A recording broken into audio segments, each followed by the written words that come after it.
Rafael Nadal's advice to Carlos Alcaraz didn't come during a press conference, nor in front of cameras, nor in one of those iconic training sessions the two shared in Mallorca years ago. It came quietly, naturally, almost casually, yet it became one of the defining messages that shaped the mindset of the man who is now world number one. And as 2026 approaches, this advice has taken on new meaning, not just for Alcaraz's career, but for the entire direction of men's tennis. Nadal, a player who built a legacy of 22 Grand Slams, 14 of them at Roland Garros, has always been defined not only by his success, but by the mentality that allowed him to survive 2 decades of tour brutality. When he appeared on Universo Valdano to reflect on his career, it didn't take long before his philosophy collided directly with the journey of the new Spanish superstar. Nadal explained that he never viewed his career as a life of sacrifice. Effort, yes. Discipline, yes. Hard work, always. But sacrifice, rarely. Because for Nadal, sacrifice means doing something you don't want to do, and tennis was always something he loved. Those words immediately brought Alcaraz back to a moment he has never forgotten. A piece of advice Nadal told him early in his rise, when the teenager from El Palmar was still learning how to manage pressure, expectations, and the grind of a professional schedule. Nadal told him not to see tennis as an obligation. Not to step on the court because he must, but because he wants to improve, compete, and grow. To love the sport enough that even the hardest days feel meaningful. That message stuck. And years later, Alcaraz still quotes it as one of the most important conversations of his career. Alcaraz has always been ambitious. More ambitious than most players his age have ever dared to be. He wants to equal the big three. He wants to surpass them. He wants to sit at their table not as a guest, but as a peer. And when he recently stated that he believes he can someday be in the same category as Nadal, Federer, and Djokovic, he wasn't being arrogant. He was being honest. Because without that belief, without that fire, without that sense of destiny, he wouldn't be where he is now. But with ambition comes responsibility, and that's where Juan Carlos Ferrero, his coach, offers the counterbalance. Ferrero admires Alcaraz's determination, but he warns that the definition of hard work has changed for the new generation. He openly admits he doesn't know whether Alcaraz's current level of sacrifice will be enough to make him the greatest in history. Winning 6 Grand Slams at such a young age is exceptional. Sustaining that level for a decade is the true challenge. And Ferrero has said it clearly. Effort and sacrifice are non-negotiable. The tour demands it. The calendar demands it. History demands it. Yet Nadal sees things differently, and the contrast between his philosophy and Ferrero's discipline creates a unique balance in Alcaraz's evolution. Nadal believes each player must reconnect with themselves differently. Some need rest. Some need golf. Some need movies. Some need silence. Some need the chaos of competition to feel alive. There is no universal formula. The key is to maintain passion, because passion is the only thing stronger than pressure. As Alcaraz reflects on these messages, he does so while sitting at the very top of the ATP rankings after the best season of his career. 11 finals. 6 Grand Slams in total. A rivalry with Sinner that has already defined an era. And yet, he insists he is far from being the best. His humility isn't fake. It's strategic. Because he knows that complacency destroys more careers than injury ever could. Still, the year ended with a bitter edge. His loss to Sinner in Turin, and the ATP's financial penalties that cut half of his Masters bonus. And while the world debated schedules, sacrifices, and obligations, the advice Nadal once gave him returned with new clarity. Don't do tennis out of obligation. Do it out of desire. Because obligation breaks you. Passion sustains you. And heading into 2026, passion may be Alcaraz's greatest weapon. As 2026 approaches, Carlos Alcaraz finds himself standing at a crossroads between two powerful forces pulling him in opposite directions. The discipline and sacrifice demanded by Juan Carlos Ferrero, and the freedom and emotional balance encouraged by Rafael Nadal. And the tension between those two philosophies became even sharper after the ATP's financial hit, an event that forced Alcaraz to confront the reality of what the professional tour expects from its top players. For the first time in his career, Alcaraz finished a season with the #1 ranking but with a financial penalty hanging over him like a shadow. Missing Canada and Shanghai was a strategic decision at the time, made to protect his body during a brutally congested season, but the ATP's rules are mechanical and unforgiving. His failure to appear in those Masters 1000 events cost him exactly half of the massive annual bonus reserved for the tour's most committed players. While Alcaraz still topped the bonus pool with nearly $4 million, the symbolic message from the ATP was clear. If you want the reward, you must endure the grind. And then there was Sinner's case, a harsher version of the same lesson. Missing 4 Masters events erased his entire bonus. Not reduced it. Not diminished it. Completely erased it. The ATP didn't hide the logic. Presence is money. Absence is punishment. But while financial penalties sting, they do not dictate the essence of tennis rivalries. What matters now is how these decisions affect the mental and strategic preparation of the two men carrying the sport on their shoulders. Alcaraz wants to do everything. He wants to chase history, chase records, chase perfection. His instinct is to load his schedule, to play, to compete, to never step back. It's the Nadal instinct, the desire to fight every battle. But Nadal, ironically, is now advising him to avoid becoming the version of himself that suffered the most. Nadal fought too much. He sacrificed too much. He pushed until his body collapsed. And now, from retirement, he is offering Alcaraz a warning disguised as wisdom. Enjoy the game before the game consumes you. Sinner, on the other hand, seems to embody the lesson Nadal had to learn late in his career. The Italian has already embraced a long-term view. He protects his body. He chooses his tournaments. He doesn't chase appearances. He chases peaks. He wants to be ready for the moments that matter. Grand Slams, finals, defining matches. It's not laziness. It's longevity. And it may be the smartest approach of the new generation. But this difference in philosophy is exactly what makes the Alcaraz-Sinner rivalry so extraordinary. Alcaraz is fire. Sinner is ice. One charges forward. The other calculates. One wants to dominate every month. The other wants to dominate every era. One is instinct. The other is architecture. And now, with the ATP's financial blow behind them, both men must choose not just how to play, but how to live. Alcaraz enters 2026 with a goal so monumental that it redefines every decision he makes, winning the Australian Open and completing the career Grand Slam. He has already lifted Wimbledon. He has already conquered Roland Garros. He has already taken the US Open. Only Melbourne remains, the slam that slipped through his fingers, the surface that demands precision, the conditions that expose weakness, and the tournament that has punished him the most. Sinner, in contrast, enters 2026 with the confidence of someone who has already written history in Australia. He has won the tournament twice. He knows the surface, the rhythm, the energy of Melbourne's summer. He is the defending champion. And he knows that stopping Alcaraz in Australia is not just a title defense, it is a statement. If Sinner blocks Alcaraz from completing the career Grand Slam, he shifts the balance of their rivalry for an entire generation. As both prepare for the new season, Nadal's advice echoes louder than ever. Passion over obligation. Balance over burnout. Identity over imitation. Nadal is not telling Alcaraz to be like him. He is telling him to be himself, and to understand that greatness is reached not by copying legends, but by evolving beyond them. Alcaraz is listening, but Ferrero is pushing, and Sinner is waiting. Which voice will define 2026 remains the question that will shape tennis history. As Alcaraz internalizes Nadal's advice and pushes forward with Ferrero's discipline, the rivalry with Sinner continues to rise like a tidal wave that refuses to recede. And nowhere is this more obvious than in how both players handled the shocking final stretch of the 2025 season, especially the ATP Finals, where Sinner once again established himself as Alcaraz's greatest obstacle. The loss in Turin still sits in Alcaraz's chest like a stone. He didn't hide it.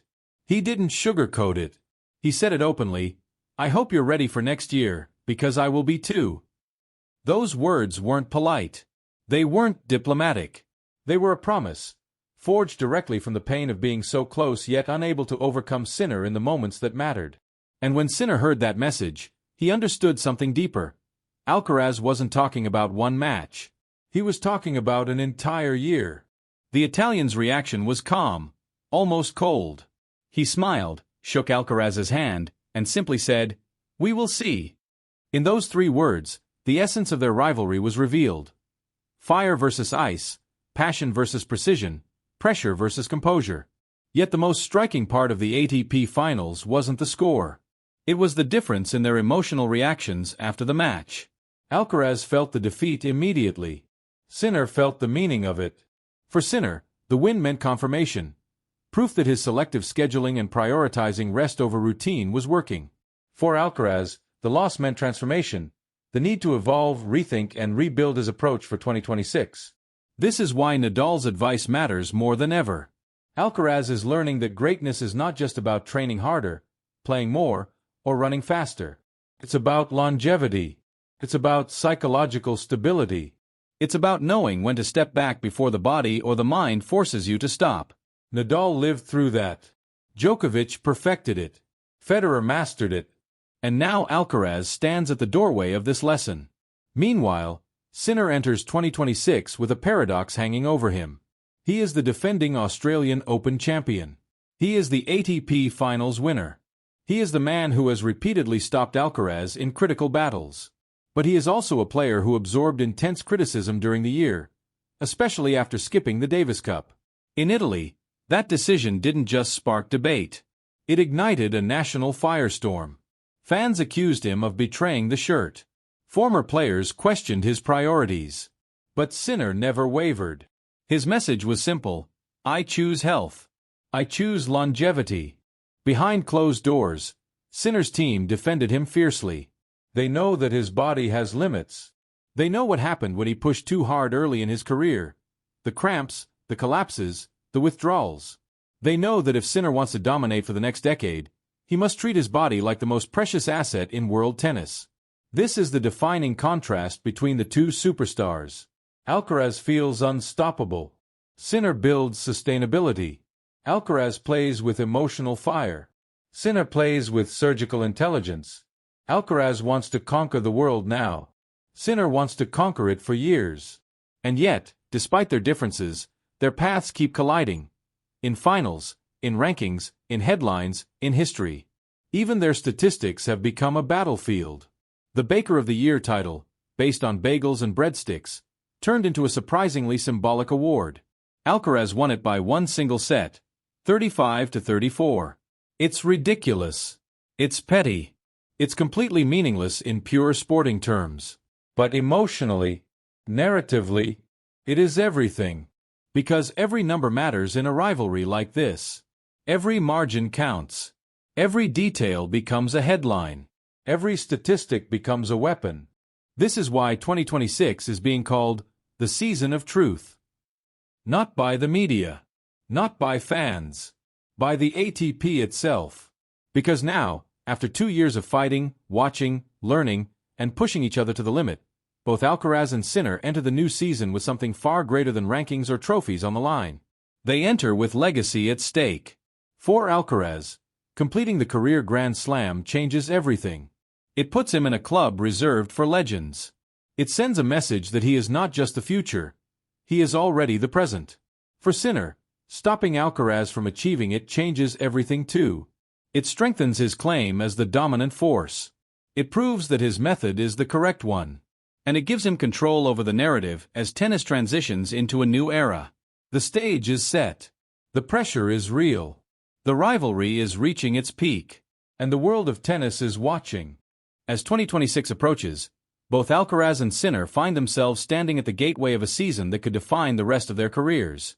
But beneath the headlines, beneath the statistics, beneath the highlight reels, another layer of pressure exists, the psychological war that every great rivalry produces.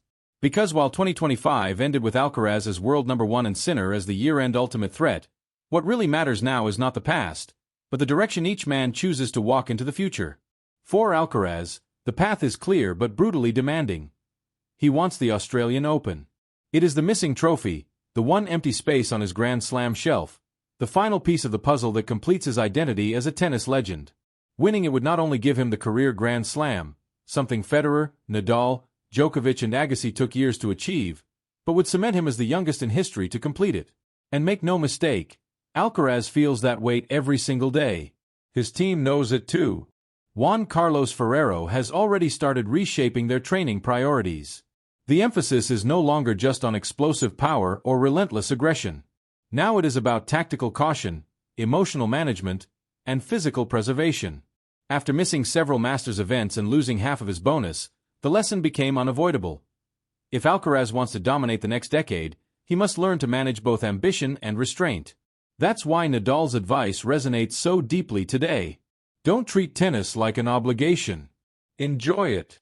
Because pressure destroys more careers than injuries ever have. Meanwhile, Sinner walks into 2026 as the calmest storm tennis has ever known. He doesn't chase history. He chases efficiency. He doesn't pursue records. He pursues longevity. And yet, without trying to, he continues to block Alcaraz's path at the most crucial moments. This is the paradox that defines their rivalry. Alcaraz is the hurricane. Sinner is the glacier. One overwhelms. The other outlasts. But both are equally dangerous. Sinner's schedule for 2026 reflects his personality perfectly. Selective. Strategic. Clinical. He will not rush into tournaments simply to satisfy narratives. He will not jeopardize his long-term future for short-term glory. His absence from the Davis Cup, a decision that infuriated thousands of Italians, was not rebellion. It was preservation. His team sees what many fans do not. Sinner is a generational talent whose prime can stretch well into his 30s, but only if he avoids the mistakes of the past. The cramps, the collapses, the sudden injuries, all of them were signs that his body needed protection, not punishment. And yet, despite the controversies around him, one thing has become undeniable. Sinner's method works. He won the ATP Finals. He won 2 Australian Opens. He was within 550 ranking points of finishing year-end number 1 again despite a doping suspension and multiple tournament withdrawals. This is why tennis is holding its breath. Because the truth is obvious. Both men can dominate. But only one will dominate now.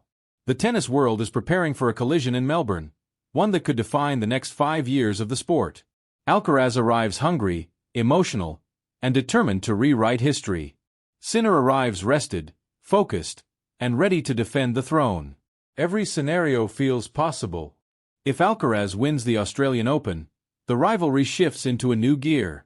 He becomes the youngest career Grand Slam champion.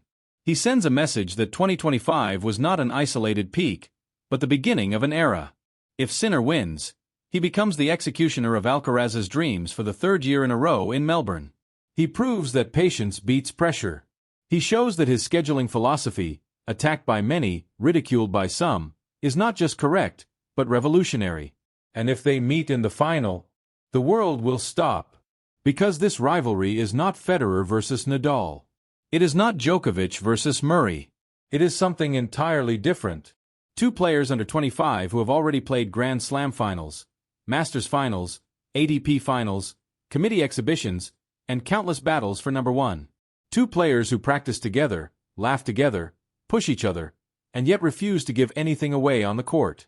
2 players carrying the entire future of tennis on their backs. As 2026 begins, the truth becomes impossible to ignore. This is no longer just a rivalry. This is the new foundation of men's tennis. This is the era of Alcaraz versus Sinner. And the next chapter starts now.